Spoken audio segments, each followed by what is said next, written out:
Hi guys, in the last episode I talked about an extended recession due to three factors: automobile, energy and automation. I received a lot of feedback on the first part covering automobile, with some agreeing and others disagreeing. Totally understandable. But what if I tell you that the next one will contribute and extend the recession even further, 5 times the size of automobile, and that's energy. As with the previous one, it's not hyperbole, but coal hard facts. Yes, coal, not cold. Let's get started.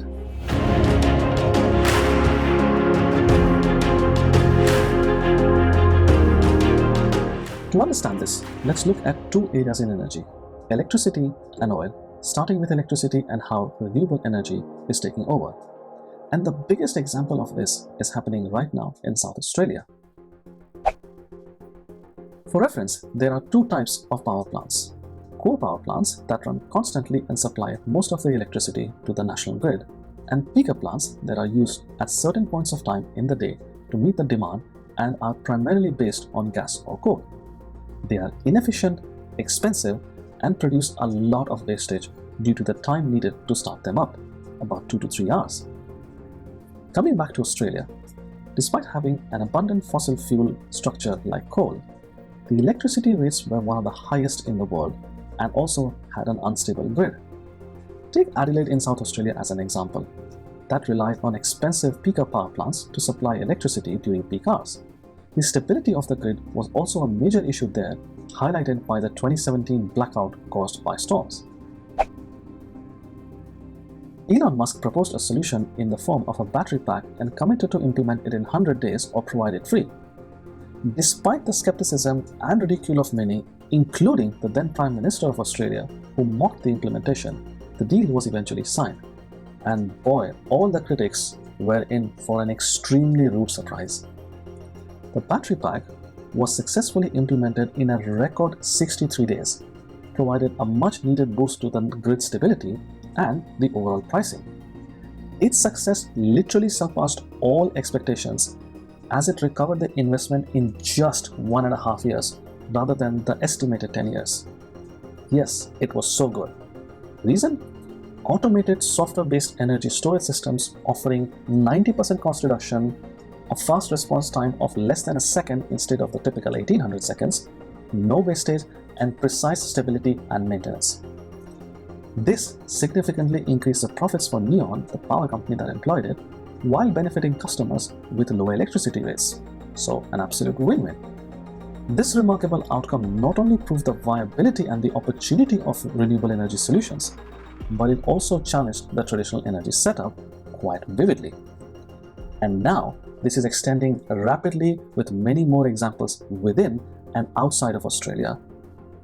Every country is now building massive grid-scale battery packs, leading to closures of several peaker and large coal-based power plants in just a few years. Neon, which commissioned the Hornsdale Power Reserve in Adelaide, which I mentioned earlier, has now built a much bigger battery pack in Australia that is more than twice the size, is already operational, and has resulted in the closure of Australia's largest coal power plant due to commercial non-viability. And with the advent of cheaper batteries like liquid-based redox flow batteries that are 70% cheaper than lithium-ion ones, continued drop in solar panel prices and increased efficiency, the speed of transition to renewable energy is accelerating quite rapidly. This is great news for also the customers, as the cost is way less than what they are used to paying to the power companies.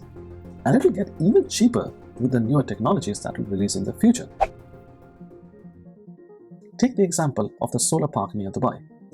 The current 5th phase is going to offer electricity at 1.7 pence per kilowatt hour and is expected to reduce even further in future phases. This trend is also not just limited to grid scale, but growing exponentially in the consumer segment, even in countries like UK, which are not naturally rich in solar. Rooftop solar is popping on all households across the globe. Taking back the example of Australia, it's expected that by 2030, almost a third of national electricity production will be produced just by rooftop solar. This is absolutely insane. The nuclear arms race to transition of energy into renewables is happening in every country and every household. Take heat pumps as an example, where the adoption has increased by 30 to 50% in different countries and uses almost half the energy compared to gas or oil. There is even a theory by noted futurologist Tony Sieber, who very recently said that energy will ultimately become so abundant that it will be free of charge. Now, before you discard him of this outrageous view, this has already happened in Australia, where recently the state of Victoria became the first state to experience negative wholesale electricity prices for an entire week, as high wind and high solar output and mild demand pushed the energy prices below zero. Pretty shocking, right? But the key thing here is that electricity generated was happening at virtually zero cost. And that right there is what will extend this recession even further.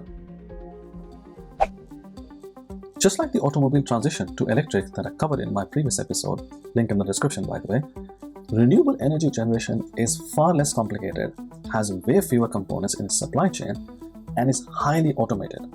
This is what makes them considerably cheaper than traditional power plants. Take solar as an example, which can generate electricity for at least 25 years and literally only requires regular cleaning that is already being done using robots. While wind farms do require some maintenance due to their complexity, again, it is significantly lower than what traditional power plants and the ecosystem requires, very similar to the automobile one. Even jobs such as wholesale power and national grid management are moving towards software-based solution. Take Tesla Energy as an example on how that automation on the power system and its longevity using renewable energy has made things extremely less expensive compared to traditional ones. Mark my words, energy will ultimately become so abundant that it will be near free, if not totally free. Going back to Australia, several peaker and traditional power plants have been shutting down quite rapidly over the last few years, resulting in significant job losses. The only reason why Australian economy isn't still feeling the pain is because of the investments that are happening in renewable energy sector, and any talent that got impacted due to these closures was swiftly absorbed by these projects. But these projects will finish over the next few years, and that is when most people who are currently engaged on such projects will be out of a job. Again, just like automobile, these new power plants require far fewer people, and the dependent industries like coal mining, transportation, supply chain, anything to do with it, literally will completely disappear. But wait, it gets worse. The impact of cheap renewable energy goes beyond the electricity sector. Let's go back to the automobile transition to electric.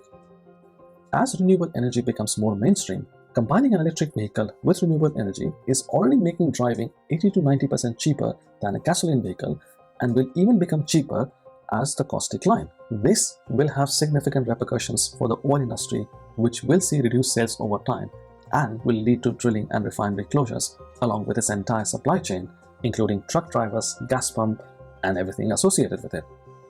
Now, before you start typing in the comments that I may seem like I'm opposing renewable energy transition, no, far from it. We really need to expedite it and make sure that our beloved planet Earth is safe. The real issue here is the current economic setup and the impact of this transition, at least in the short term. It's estimated that roughly 50 million people are currently employed in the oil and fossil fuel-based energy economy, and more than 90% of them wouldn't be required post this transition over the next decade. And if the things happen at the pace as seen in Australia, then who knows, it might even be earlier. The real problem here is that 45 plus million people will be out of a job once this transition is complete. That's a lot of people to employ. It's also estimated that more than 50 trillion worth of assets and potential income will be eradicated once we move to a renewable energy economy.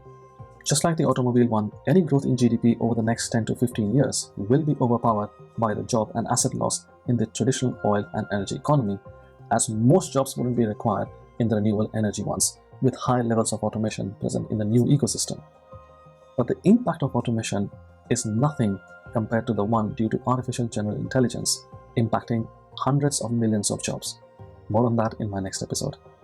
So what do you think of my analysis? Comment down on your views below. That's it for today, guys. This video literally took many weeks to research and prepare. So a like to the video will make me energetic. Please do subscribe to the channel for such stories, and the final part on automation will be out shortly. Ciao.